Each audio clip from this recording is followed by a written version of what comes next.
Bienvenue au studio, je suis Alex Yemek. Est-ce qu'il y a vraiment eu tentative de coup d'État en Russie? Du 23 au 25 juin, le monde entier nous a dit qu'il y avait une tentative de coup d'État en Russie. Il y en a même qui ont dit que la guerre civile a déjà commencé. Alors, est-ce que c'est vrai? C'est ça que nous allons analyser aujourd'hui. Mais avant de commencer, j'aimerais d'abord dire que cette vidéo n'est pas faite pour supporter le conflit en Russie. Il y a beaucoup de gens qui sont en train de mourir dans ce conflit, ça fait plus d'1 an maintenant. Et donc je souhaiterais vraiment qu'il y ait de la paix, qu'on mette fin à ce conflit et que tous les deux côtés puissent s'asseoir et négocier.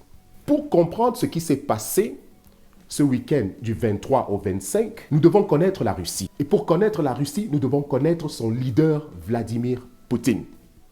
Alors, c'est à l'âge de 16 ans que Vladimir Poutine s'en va frapper à la porte du KGB. Il veut être agent de ce service secret de l'Union soviétique à l'époque. On lui dit qu'il est trop jeune, il faut qu'il reparte étudier et surtout qu'il étudie le droit. Alors effectivement, à l'âge de 23 ans, Vladimir Poutine revient et il est accepté au KGB. Sa première mission est en Allemagne. Voilà pourquoi aussi il parle très bien allemand. Il va rester en Allemagne dans les années 80 jusqu'au début des années 90 quand la chute de l'Union soviétique arrive. Après la chute de l'Union soviétique en 1991, Poutine revient donc dans sa ville natale pour recommencer à chercher du travail. Il rencontre le maire de la ville, à l'époque, qui s'appelait Anatoly Sobchak. Il lui parle de son expérience comme un membre du KGB travaillant en Allemagne. Anatoly Sobchak est donc impressionné par le travail que Poutine était en train de faire et il l'engage dans son bureau des services des affaires étrangères. Poutine va travailler pour lui jusqu'à ce qu'Anatoly perde sa campagne de réélection. Le nouveau gouvernement qui arrive veut investiguer l'ancien maire, le patron de Poutine. Alors, pendant une interview avec les autorités du nouveau gouvernement, le maire va avoir une crise cardiaque. On l'amène à l'hôpital et à partir de là, il essaye d'appeler tous ces riches, ces grandes personnalités du gouvernement qu'il connaissait quand il était encore maire. Aucun d'entre eux ne répond. Mais une seule personne est à ses côtés, c'est Vladimir Poutine. Vladimir Poutine va se battre pour son ancien patron jusqu'à trouver un avion et l'envoyer en France pour aller se faire soigner. Il y a certaines personnes qui disent que Poutine l'a simplement aidé à fuir. Alors, le geste de Poutine, qui est très loyal, arrive jusqu'au Kremlin. À l'époque, le président s'appelle Boris Yeltsin. Et donc, lui aussi, Boris Yeltsin, c'est quelqu'un qui non seulement boit beaucoup d'alcool, donc il humiliait vraiment la Russie en public, mais aussi on parle des problèmes de corruption parce qu'en son temps, on dit que les gens se sont enrichis beaucoup plus qu'ils ne faisaient avant. Et donc, il a au moins une conscience pour essayer de chercher quelqu'un qui va s'assurer de sa survie après qu'il aille en retraite. Il fait donc venir Vladimir Poutine au Kremlin dans le gouvernement et puis après quelques mois plus tard, il fait de lui Premier ministre. Le 31 décembre 1999, il annonce sa retraite. Et de là, Vladimir Poutine va devenir président de la République fédérale de Russie. Il va effectivement aussi se présenter aux élections quelques mois plus tard et il va confirmer sa présidence en gagnant les élections. Alors, qu'est-ce que Poutine fait quand il arrive au gouvernement? Il fait d'abord appel à tous ces oligarques-là, c'est-à-dire les riches, les milliardaires de la Russie. Il les fait asseoir dans une conférence au Kremlin. Il leur explique qu'au temps de Yeltsin, ils se sont trop enrichis et qu'il y a eu beaucoup de corruption. Et donc, ils doivent enlever leurs mains dans la politique. Le plus riche d'entre eux s'appelle Mikhail Khodorkovsky. Il prend la parole et explique à Poutine que même dans son gouvernement, il y a de la corruption et qu'ils devaient tous travailler ensemble pour enlever la corruption. Poutine n'aime pas trop ça. Et alors, il dit à Mikhail que même ton entreprise a des problèmes d'impôts. Tu ne payes pas assez d'impôts. Effectivement, on investigue l'entreprise de Mikhail Khodorkovsky et il est condamné à 10 ans de prison quand on découvre effectivement que pendant des années, il n'a pas vraiment payé les impôts. Le gouvernement saisit son entreprise et lui va faire ses 10 ans de prison. Poutine utilise ce milliardaire pour envoyer un message à tous les autres milliardaires et oligarques de la Russie. Mais ce que Poutine n'a pas compris, c'est qu'il n'a pas seulement envoyé ce message-là aux milliardaires de la Russie, mais ce message va aller jusqu'à l'Occident. Parce que l'Occident observe de très près celui-là même qui est le nouveau président de la Russie. C'est donc là où la vraie guerre se trouve. La guerre dont nous sommes en train de parler aujourd'hui, c'est la guerre entre un gouvernement qui est dirigé par le peuple, c'est-à-dire que le peuple lui-même, par une démocratie, va élire son gouvernement sans toutefois avoir des entreprises qui interfèrent. Ou alors, un gouvernement où des entreprises achètent les candidats, soit présidentiels, soit au Sénat, ils leur sponsorisent les campagnes et eux, quand ils deviennent puissants dans le gouvernement, ils doivent rembourser à ces entreprises-là. C'est ce genre de gouvernement-là qui est établi en Occident. Les entreprises sont au-dessus, le gouvernement, ce sont simplement des marionnettes. Alors que, en Russie, ce que Poutine a établi depuis qu'il est entré, c'est un gouvernement qui est au-dessus de tout le monde. Même les entreprises doivent répondre à ce gouvernement-là. Alors, depuis ce temps-là, Poutine va s'assurer de consolider le pouvoir. Poutine aussi, en même temps, communique avec l'Ouest. Il essaye de leur montrer qu'il n'est pas aussi mauvais que ça. Ils peuvent travailler ensemble. Il fait même des propositions jusqu'à vouloir entrer dans l'OTAN. Mais l'Occident ne veut pas. Ils veulent une marionnette. Ils veulent un leader qui est comme Boris Yeltsin, où ils vont établir des entreprises. Les oligarques vont dominer et lui, il va seulement écouter ce que l'Occident lui dit de faire. Voilà pourquoi on ne veut même pas la Russie en Europe. On les rejette de l'OTAN. On dit qu'il faut absolument que l'OTAN ait un ennemi. Qu'est-ce qui se passe donc en Ukraine en 2014? Le président de l'époque s'appelle Viktor Yanukovych. Il reçoit deux propositions économiques.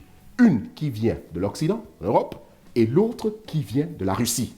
Quand il étudie les deux, il se rend compte que s'il prend la proposition européenne qui va être financée par le Fonds monétaire international, les intérêts qui seront payés sont trop chers, alors que celui de la Russie est beaucoup plus acceptable et moins cher.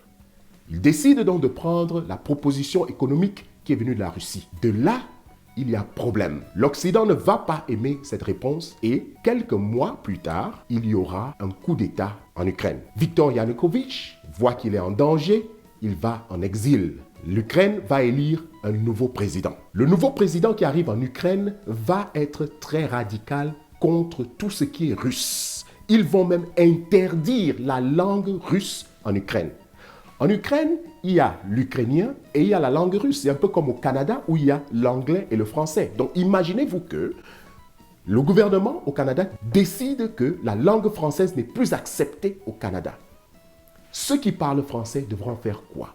C'est exactement ce qui s'est donc passé en Ukraine. Avec le bannissement de la langue russe, Poutine va donc demander à la Crimée s'ils veulent faire partir de la Russie, puisque leur langue russe n'est plus acceptée.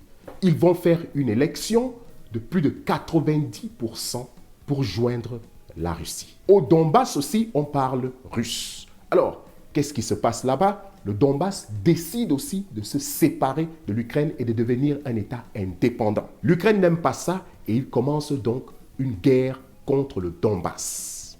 Cette guerre va durer jusqu'en 2022 quand le conflit que les Russes appellent opération militaire va donc commencer. La Russie va annexer le Donbass qui va devenir une partie de la Russie et donc comme ils sont dans une partie de la Russie, ils doivent aller donc officiellement défendre cette nouvelle partie-là. Alors, la question donc revient. Après avoir vu comment Poutine a changé la Russie, est-ce qu'on peut vraiment dire que ce qui s'est passé du 23 au 25 juin était une tentative de coup d'État? Tout d'abord, il faut parler de Prigojine. Prigojine est le patron du groupe paramilitaire privé qu'on appelle Wagner. Wagner, depuis un certain temps, devient très populaire en Afrique, mais aussi quand ils sont allés combattre à Bakhmout pour les Russes. De là-bas, qu'est-ce que Prigojine veut faire? Il veut impressionner son patron Poutine.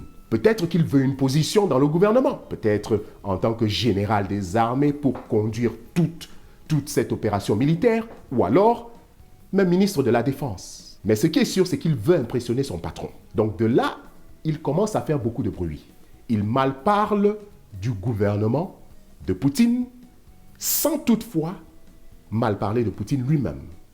Mais pour Poutine, quand vous mal parlez de son gouvernement, vous mal parlez de lui, puisque c'est lui qui a installé ce gouvernement-là. Finalement, quand Wagner gagne donc le combat, À Bakhmout, le ministère de la Défense va décider que tous les groupes paramilitaires privés qui combattent pour la Russie en Ukraine doivent être dissous. Ils acceptent tous, sauf Wagner. Et c'est ça donc qui conduit Prigojine à faire ce qu'il a fait. Au lieu de s'attendre à une grande opposition, puisqu'il a gagné Bakhmout et tout ça, au contraire, qu'est-ce qu'il voit? C'est qu'on veut dissoudre son armée. Voilà donc comment Prigojine décide de marcher jusqu'à Moscou pour aller protester. Alors, nous devons comprendre une chose. Numéro 1, Prigojine n'a jamais dit qu'il allait faire un coup d'État en Russie. Numéro 2, Prigojine, même s'il voulait aller faire un coup d'État en Russie, il n'avait que 25 000 hommes avec lui. Et ce n'est même pas tous les 25 000 hommes qui ont accepté d'aller faire cette marche. Il paraît qu'il avait moins de 10 000 quand ils sont partis. Prigojine est un chef d'armée. Il comprend très bien comment les choses se passent. L'armée russe est plus d'1 million. Bien sûr qu'il y a au moins 30% qui combattent en Ukraine. Mais même avec ça, il ne pourra pas combattre, même s'il n'y avait que 500 000 hommes dans l'armée russe. La troisième des choses qu'il faut comprendre, c'est que c'est le gouvernement russe qui arme Wagner. Nous avons suivi comment Poutine a dit qu'ils ont bénéficié de plus de 2 milliards de dollars du gouvernement russe. Les médias vous disent aujourd'hui que Wagner est armé jusqu'aux dents. Mais ce sont les mêmes médias qui nous disaient, quand Prigojine était en train de faire du bruit, qu'il voulait les munitions, que la Russie n'a plus d'armes et tout. Mais maintenant, comme il y a une soi-disant tentative de coup d'État en Russie, et ça va bénéficier l'Occident, le groupe Wagner est armé jusqu'aux dents. Alors, voici ce qu'il faut comprendre dans cette analyse. Disons même que c'était une tentative de coup d'État. Si cette tentative de coup d'État était un test, Poutine a gagné ce test. Il a montré que les institutions qu'il a placées en Russie, depuis plus de 20 ans qu'il est au pouvoir, sont très solides. Quand Poutine sort et donne son discours, toutes les institutions gouvernementales de Russie lui apportent son soutien. Le Sénat, la Douma et même les leaders des pays qui sont alliés à la Russie comme Bélarus et autres. Avec donc ce genre de gouvernement, pour avoir un coup d'État, il faut prendre beaucoup de temps pour se préparer. Alors je reviens donc sur ce que j'ai dit. Quel est le gouvernement que nous voulons? Un gouvernement qui est une marionnette des entreprises ou alors un gouvernement qui est élu par un peuple et au-dessus de tout le monde? Alors, pour ceux qui sont intrigués par Poutine, qui observent Poutine, que vous l'aimiez ou pas, il y a 3 choses qu'il faut comprendre sur lui. Numéro 1, il est très loyal. Il tient à sa parole. Quand le conflit de l'Ukraine a commencé, la première des choses que le président de l'Ukraine voulait connaître, c'était si Poutine allait le tuer. L'ancien premier ministre de l'Israël dévoile que Zelensky, le président de l'Ukraine, l'a envoyé demander à Poutine si Poutine allait le tuer. Poutine a dit non, il n'allait pas tuer Zelensky. Voilà pourquoi vous voyez Zelensky faire tout le bruit qu'il est en train de faire. Ils savent très bien que Poutine est très loyal à sa parole. Nous, en Afrique, on se plaint parfois que les femmes nous manquent de respect. Est-ce que vous êtes loyal à votre parole? Vous promettez à une femme que vous allez être seulement avec elle. Et puis après, vous allez dehors coucher avec de multiples femmes. Même si on ne vous voit pas. L'homme n'est pas seulement matériel, l'homme est aussi spirituel. Ce que vous faites en cachette se sent.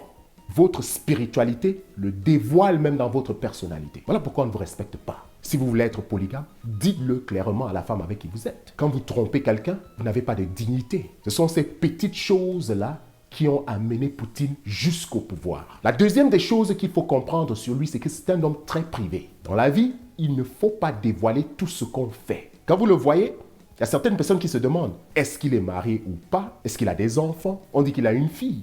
Peut-être qu'il en a même plus. Personne ne connaît vraiment. Pourquoi? Parce que c'est un homme très privé. Vous avez des gens qui se lèvent, dévoilent toute leur vie dans les réseaux sociaux. Prenez vos familles, vous mettez. Vous dévoilez même vos intimités. Et puis après, dès que les gens commencent à parler de ça, vous vous fâchez. Vous ne savez pas qu'on peut utiliser ça contre vous. Il faut savoir quoi dire, quand dire et comment le dire. Et donc la troisième et dernière des choses avec Poutine, c'est quoi? C'est que c'est un homme très patient. Poutine comprend que la patience emmène la vérité. Ceux qui ont commencé le conflit en Ukraine doivent comprendre une chose. C'est que s'ils l'ont fait dans le mensonge, le plus ce conflit va durer, le plus ils seront exposés. Et donc je pose donc cette question à mes frères et sœurs africains. Est-ce que nous voulons un gouvernement qui est au-dessus de tout le monde, élu par une population, ou alors nous voulons un gouvernement marionnette qui est acheté par des entreprises et qui répond aux entreprises. Merci beaucoup d'avoir suivi cette vidéo.